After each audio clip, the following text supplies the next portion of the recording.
In this short video, we'll show you how to set up, clean, store, and get the most out of your Nurture Smart Sensory Ball, designed to support your baby's development through sensory and physical play.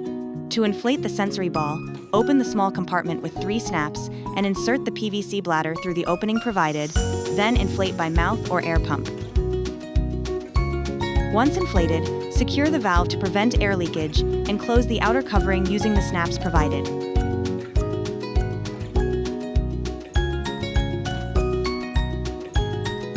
The sensory ball has been designed to be easy to clean and disinfect. Wipe all surfaces with disinfectant wipes or a cloth dampened with mild soap and water, and be sure to rinse any cleaning solution thoroughly before the baby uses the sensory ball.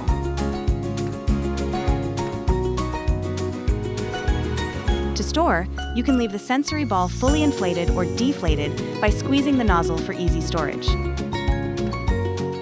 Now enjoy the Nurture Smart Sensory Ball and enhance your baby's development anywhere you want. Nurture Smart, designed for hospitals, loved by parents.